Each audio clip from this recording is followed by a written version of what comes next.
Hello friend, welcome back to my YouTube channel. तो आप सभी का मेरे यूट्यूब चैनल में बहुत बहुत स्वागत है। और जैसा कि आप मेरा डेली स्टडी रूटीन देखते हैं और मेरा स्टडी ब्लॉग देखते हैं आप डेली, तो जैसा कि आपको पता है मैं तैयारी कर रही हूँ एसएससी सीजीएल 2025 के लिए।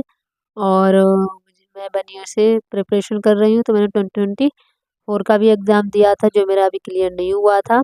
तो अभी मैं 2025 के लिए कर रही हूँ।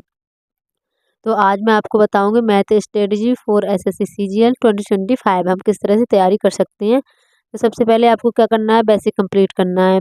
बेसिक में आपको क्या 10th 12th का जो आपका मैथ है अच्छा होना चाहिए। ऐसा नहीं है कि आप 10th और 12th में आपने अच्छे से आपका बेसिक कंप्लीट ना हुआ हो और आप ना कर पाओ, ऐसा कुछ भी नहीं है। आपको एक्स्ट्रा एफर्ट्स लगाने पड़ेंगे, आप कर सकते हो। जैसा कि मेरे साथ भी यही हुआ था। 10th 12th में मैंने नहीं किया था अच्छे से, तो अभी मैं उसके लिए अलग से बेसिक तैयारी कर रही हूँ। तो और कैलकुलेशन के लिए आपको आपको क्या करना है, स्क्वायर स्क्वायर रूट और क्यूब रूट आपको बहुत अच्छे से आनी चाहिए। और ये करने से आपको क्या है, कैलकुलेशन बहुत फास्ट हो जाएगी आपकी। जब कैलकुलेशन फास्ट हो जाएगी तो जो आपके क्वेश्चन बहुत इजीली बन जाएंगे और आपको उनमें टाइम नहीं लगेगा। एसएससी में क्या रहता है, टाइम ही बहुत ज़्यादा मायने रखता है। कोई भी क्वेश्चन हर कोई कर सकता है, लेकिन टाइम हमारे पास उतना नहीं होता है, उतने टाइम में सभी लोग नहीं कर पाते हैं। तो हमें क्या करना चाहिए, जल्दी हम हमारा क्वेश्चन जब ही हो पाएगा जब हमारी कैलकुलेशन बहुत ज़्यादा अच्छी होगी। तो सबसे पहले हमें 1 से लेके 50 तक स्क्वायर याद होनी चाहिए।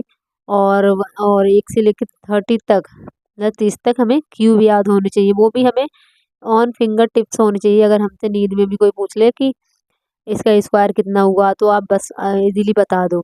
तो इस तरह से हमें रटे हुए होने चाहिए। और 2 से 30 तक टेबल्स हमें बहुत अच्छे याद होनी चाहिए।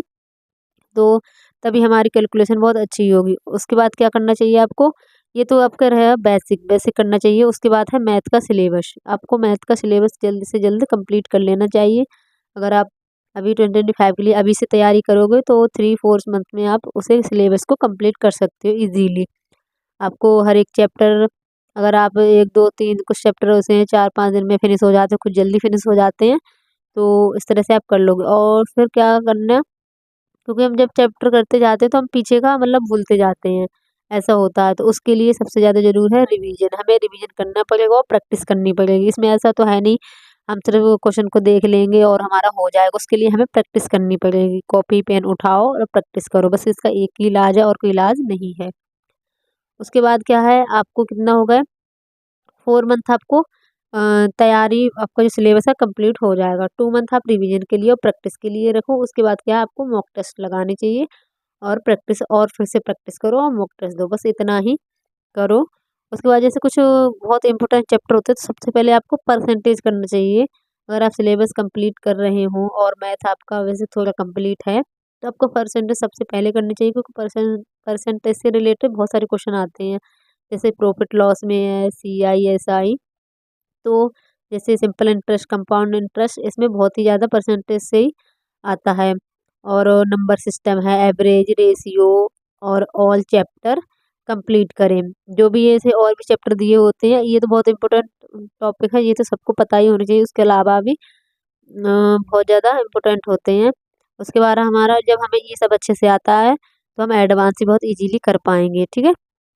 तो इसी तरह से हम सारे मैथ की प्रैक्टिस कर सकते हैं। उसके बाद हमें क्या करना है, बस मॉक देते रहो। जितने भी आपको आप राकेश सर हैं उनकी भी ले सकते हैं, वो 7300 वाली बुक आती है और प्रैक्टिस के लिए। और पिनाकल की आती है, तो वो भी कर सकते हैं। उसमें आपको 6 या 7 ईयर्स का आपको कंपाइलेशन मिलेगा उसमें, जो TCET पैटर्न है उस पे आधारित होता है। तो बहुत इजीली आप उनको फिनिश कर पाओगे जल्दी।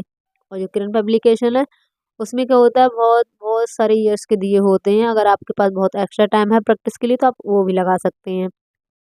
मेरे पास वैसे अभी पिनाकल का है और मेरे पास है राकेश सर का, तो मैं उसी से प्रैक्टिस कर रही हूँ। आपको जो अच्छा लगे आप उससे कर सकते हो। और इस तरह से ये रहा मेरा रूटीन, मैं इस तरह से तैयारी कर रही हूँ। और जो जो लोग भी बिगिनर्स हैं तो वो इस तरह से कर सकते हैं। हालाँकि जो 1 ईयर हो चुका है जिसको, या फिर 1-2 बार एग्ज़ाम दे चुके हैं, तो उन्हें तो पता ही रहता है किस तरह से हम तैयारी करें, जिससे हमारा जल्दी सिलेक्शन हो सके। हालाँकि सिलेक्शन सभी ले लेते हैं, कोई जल्दी लेता है, किसी को टाइम लग जाता है, किसी का नहीं हो पाता है, तो कुछ गलतियाँ ऐसी होती हैं जो हम लोग करते हैं, वो हमारा सिलेक्शन नहीं हो पाता है। तो जल्दी सिलेक्शन के लिए ये स्ट्रेटजी मैंने फॉलो की है और ये मेरी खुद की स्ट्रेटजी है। और कुछ मैंने टॉपर्स जो बताते हैं, तो जैसे एक टॉपर्स नहीं, कई सारे टॉपर्स होते हैं अलग-अलग, मैंने उनकी स्ट्रेटजी देखी तो उनका यही फंडा था, इसी तरह से वो भी करते थे। तो ये मुझे बहुत ज़्यादा अच्छा लगा। अगर आपको भी अच्छा लगे तो आपको हो सकता है आपकी तैयारी में हेल्प हो सके। अगर आपको वीडियो से थोड़ी-सी भी हेल्प मिली हो या हेल्प लगे कि आप इसे इसे कर सकते हो और अच्छी लगे तो वीडियो को लाइक, कमेंट एंड शेयर कीजिए और मिलते हैं नई वीडियो में एक नई जानकारी के साथ और नए ब्लॉग के साथ। तब तक के लिए take care, stay safe, Radhe Radhe.